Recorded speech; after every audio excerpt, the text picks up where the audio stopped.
আসসালামু আলাইকুম। আজকে আমরা যে ভিডিওটি দেখাবো, এই ভিডিওটি হচ্ছে কাঁঠাল গাছের বাকল কলম পদ্ধতি। এই পদ্ধতির মাধ্যমে আপনি একটি গাছ থেকে পছন্দ মতো একাধিক কাঁঠাল ফল পাবেন। চলুন আমরা ভিডিওটি একটু খেয়াল করি। প্রথমে একটু আমরা একটা ছায়ান নিয়ে নেব। দেখুন এখান থেকে আমরা একটা চোখ সংগ্রহ করব। কাঁঠাল গাছের বাকলের চোখটা সংগ্রহ করব। দেখুন আপনারা ভিডিওটি খেয়াল করুন ভালো করে। এই যে আমরা কাটতেছি। এটা শুধু আমরা চোখের অংশটা নিয়ে নেব। এই যে আমরা বাকলটা নিয়ে নিলাম। আর এটা আমরা যে গাছে আমরা স্থাপন করব সেই গাছটি আমরা কোন জায়গায় স্থাপন করবো সেই জায়গার মধ্যে আমরা স্থান নির্বাচন করে নেবো এবং ওইটার মাপ সোজায় আমরা কেটে নেব। বাকলটি যতটুকু ছিল ওটে মাপ যোগে আমরা কেটে নেব। আপনার ভিডিওটা একটু ভালো করে খেয়াল করলেই বিষয়টি দেখতে পারবেন। দেখুন ওই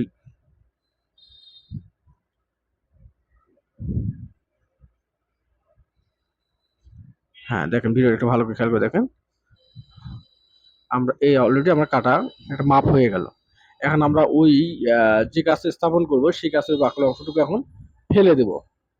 দেখেন যে আমরা যে গাছটি থেকে ছায়া নিয়েছি, ছায়া অবশ্যই খুব ভালো গাছ থেকে নিতে হবে। যে গাছের ফল ভালো বা আপনার মনের মতো লাগছে যে এই ফলটা আমার খুব ভালো লাগছে, ওই ফলটা আমি এই গাছে সেট করব।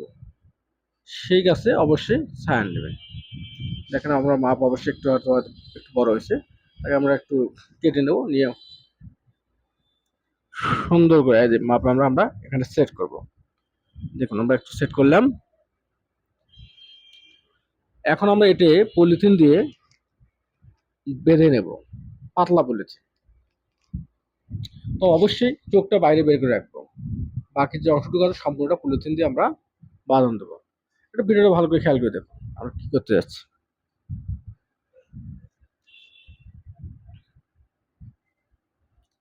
এর ফাঁকে আমি একটা কথা বলে রাখি, যারা আমার এই ভিডিওটি প্রথম দেখছেন অথবা যারা আমার এই চ্যানেলে নতুন, তা অবশ্যই আমার চ্যানেলটি সাবস্ক্রাইব করে দেবেন এবং লাইক করবেন, অবশ্যই কমেন্ট করবেন এবং ভিডিওটি অবশ্যই শেয়ার করে অন্যকে দেখার সুযোগ করে দেবেন।